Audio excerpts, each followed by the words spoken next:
I've been a pastor of a church for quite a long time, one way or the other, and it always says to me, the building's not a big deal. Some of the stuff we do isn't a big deal, but what we do is love people. We love to be able to look at them, listen to them, laugh with them, cry with them. When you do that, you've got a church. It's worth doing. You want to go there on a Sunday morning. But here's one. Imagine this.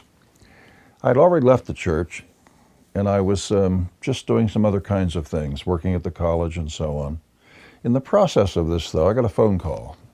It was so cold outside, it would kill you to open the door.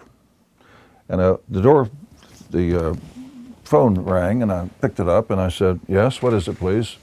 He said, "You're the pastor from the Amish Church, aren't you?" And I said, "Well, yes, I am." He said, "I'm the guy from the place where they're having a funeral, and I was wondering if you could come and do the service." "Oh, were they people from my church?" He said, No, they aren't." I said, "Well, why are you calling me?" And he said, "Can I talk to you for a minute?" "Okay, talk."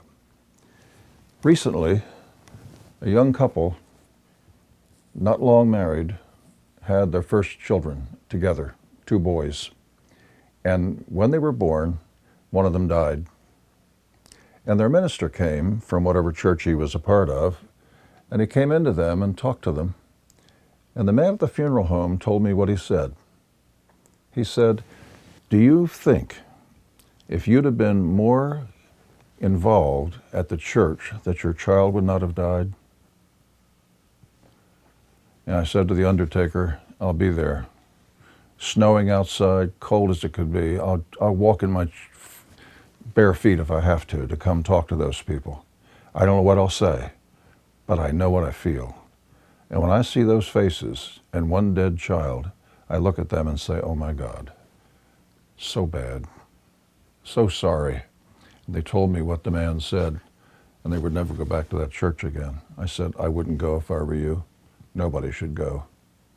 That's a horrible thing to say.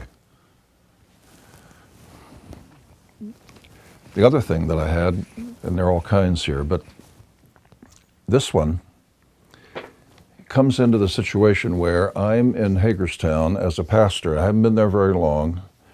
I'm doing the best I can do to find a church situation, something where people are in the beginning and all through the thing.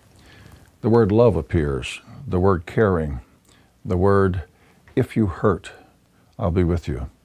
We'll do everything we can in this position, in this situation, in this church. Thank you for coming. Love to see you. But then I got hooked up with some of the guys in town, some of the ministers, I mean to say, and we got together every Friday morning in one of the ministers' churches. And there were 7 of us. And we came and we sat there, and they were good people, good to be with. "What kind of books you read lately? Is any worth anything? How about your people? Everything going well?" They would ask questions. We'd go back and forth, and they'd say, "What if this happened? What if that happened?" Well, we'd have a great time, but keep on going.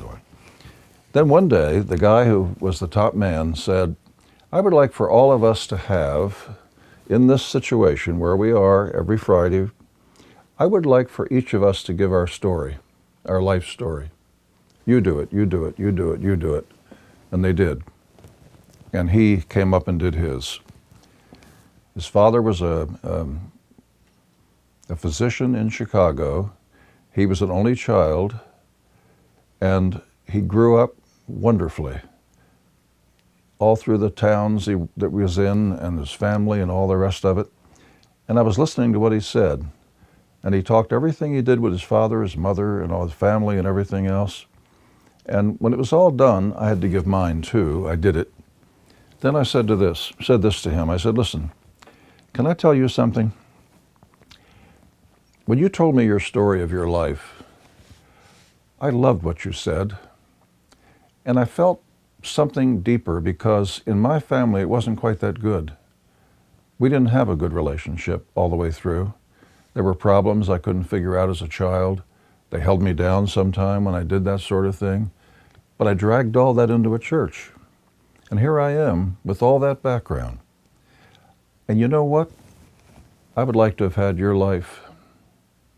I would like to be able to walk out on the street where the big trees are and where your father came home at night. And geez, I'd love to do that.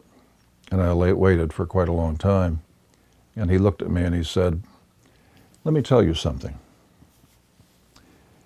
He said, I know what you're saying, and I understand that you might like a different kind of life, but there's something you're not paying attention to. What's that? He said, you must know that the 7 people in this room believe in some ways that you have the ability to use your experience and to put it into words and make it work for people to hear and to feel. They have that. We have that. Don't you know that? I said, no, I didn't know that. I do what I do. He said, no. He said, it's a wonderful thing. We can't do it the way you do it. And I said, well, that's very fine. And he said, no, don't do that. Don't but. Let me tell you something. He said, it is something that we all would like to do, and we think that what you have done is a wonderful thing. Well, I really appreciate that. I surely do. Because my family was not terrific, his was. But I said to the group, I said, you know something else? In some of the Russian literature that there is, when people read those books, you know what they say?